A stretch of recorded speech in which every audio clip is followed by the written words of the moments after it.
ഇത്തവണ ലോക്സഭാ തെരഞ്ഞെടുപ്പ് BJPക്കും NDAക്കും അനുകൂലമാണെന്ന് പറയാൻ ഒന്ന്, കേരളത്തിലെ ജനങ്ങൾ വളരെ വലിയ ഒരു രാഷ്ട്രീയ മാറ്റം ആഗ്രഹിക്കുന്ന ഒരു കാലത്താണ് തെരഞ്ഞെടുപ്പ് നടക്കുന്നത്.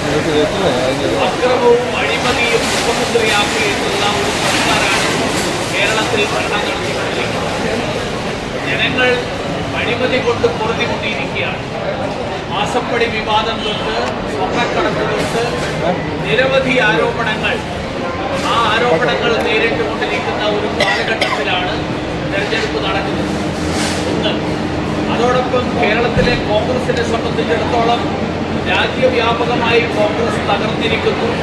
കേരളത്തിലെ കോൺഗ്രസിന്റെ സ്ഥിതി എന്താണെന്നുള്ളത് കോൺഗ്രസിന്റെ സംസ്ഥാന അധ്യക്ഷനും പ്രതിപക്ഷ നേതാവും അവർ തമ്മിൽ പരസ്പരം സംസാരിക്കുന്ന വാർത്താ സമ്മേളനങ്ങളിലെ പരാമർശങ്ങൾ, ആ പരാമർശങ്ങൾ കേൾക്കുന്ന ആളുകൾക്ക് കേരളത്തിലെ കോൺഗ്രസിന്റെ സ്ഥിതി എന്താണെന്ന് മനസ്സിലാക്കാൻ കൂടുതൽ വിശദീകരണം.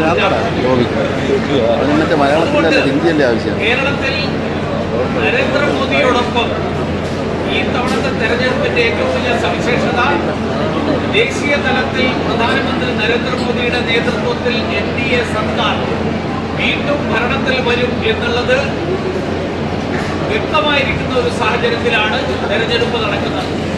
അതുകൊണ്ട് സമാനതകളില്ലാത്ത വികസനം കഴിഞ്ഞ 10 വർഷക്കാലം കാഴ്ചവെച്ച നരേന്ദ്രമോദിയുടെ നേതൃത്വത്തിലുള്ള സർക്കാരിനെ പിന്തുണയ്ക്കാൻ, ഭരണകക്ഷിയുടെ ഭാഗമായിരിക്കാൻ, കേരളത്തിലും കൂടുതൽ വേഗതയിൽ വികസനം നടപ്പിലാക്കാൻ കഴിയുന്ന തരത്തിലുള്ള ഭരണകക്ഷിയിലെ ജനപ്രതിനിധികളെ തിരഞ്ഞെടുക്കാൻ കേരളത്തിലെ ജനങ്ങൾ, ആറ്റിങ്ങലിലെ ജനങ്ങൾ തീരുമാനമെടുക്കും. അത് വിവേകപൂർവ്വം അവരുടെ വോട്ടവകാശം വിനിയോഗിക്കും എന്നുള്ള പ്രതീക്ഷയാണ് എനിക്കുള്ളത്.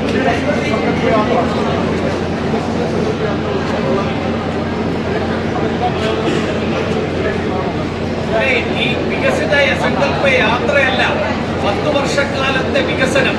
കേരളത്തിൽ 4 ലക്ഷം സഹോദരിമാർക്ക് സൗജന്യ ഗ്യാസ് കണക്ഷൻ കിട്ടി. 35 ലക്ഷം വീടുകളിൽ കുടിവെള്ളം കിട്ടി.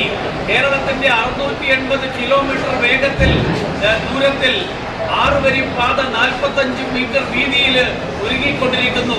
കേരളത്തിലെ ലക്ഷക്കണക്കിന് ആളുകൾക്ക് വീട് കിട്ടി.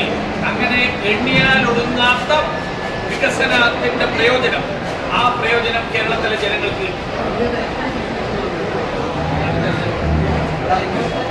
ആറ്റിങ്ങലെ സംബന്ധിച്ചിടത്തോളം ആറ്റിങ്ങലിലെ മണ്ഡലങ്ങൾ, നിയമസഭാ മണ്ഡലങ്ങൾ ഇതൊക്കെ പരിശോധിക്കുമ്പോൾ BJPക്ക് എന്ത് സാധ്യതയാണുള്ളത്? നിയമസഭാ തെരഞ്ഞെടുപ്പിലെ കഴിഞ്ഞ കാലത്തെ വോട്ടെടുപ്പിൽ തീരുമാനമെടുത്ത ആളുകൾ അതിൽ പശ്ചാത്തപിക്കുന്നവരാണ് എന്നാണ് കഴിഞ്ഞ 3 വർഷക്കാലത്തെ ഭരണം, ആ ഭരണം നോക്കിയിട്ട് അതിനോട് പ്രതികരിച്ചിരിക്കുന്ന ജനങ്ങൾ വിലയിരുത്തുന്നത്.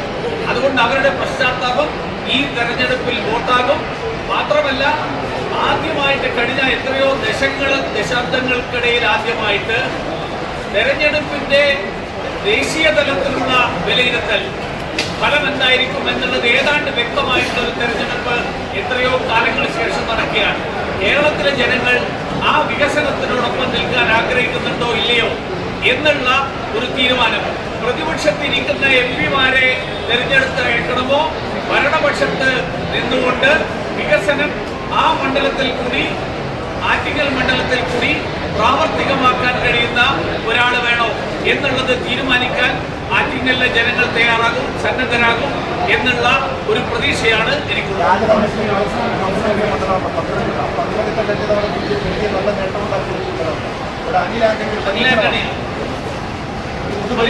തീർച്ചയായിട്ടും ഇപ്പോൾ പ്രഖ്യാപിക്കപ്പെട്ടിട്ടുള്ള എല്ലാ സ്ഥാനാർത്ഥികളും, ഭാരതീയ ജനതാ പാർട്ടിയുടെ NDAയുടെ മുഴുവൻ സ്ഥാനാർത്ഥികളും വിജയ പ്രതീക്ഷ നൽകുന്ന സ്ഥാനാർത്ഥികൾ.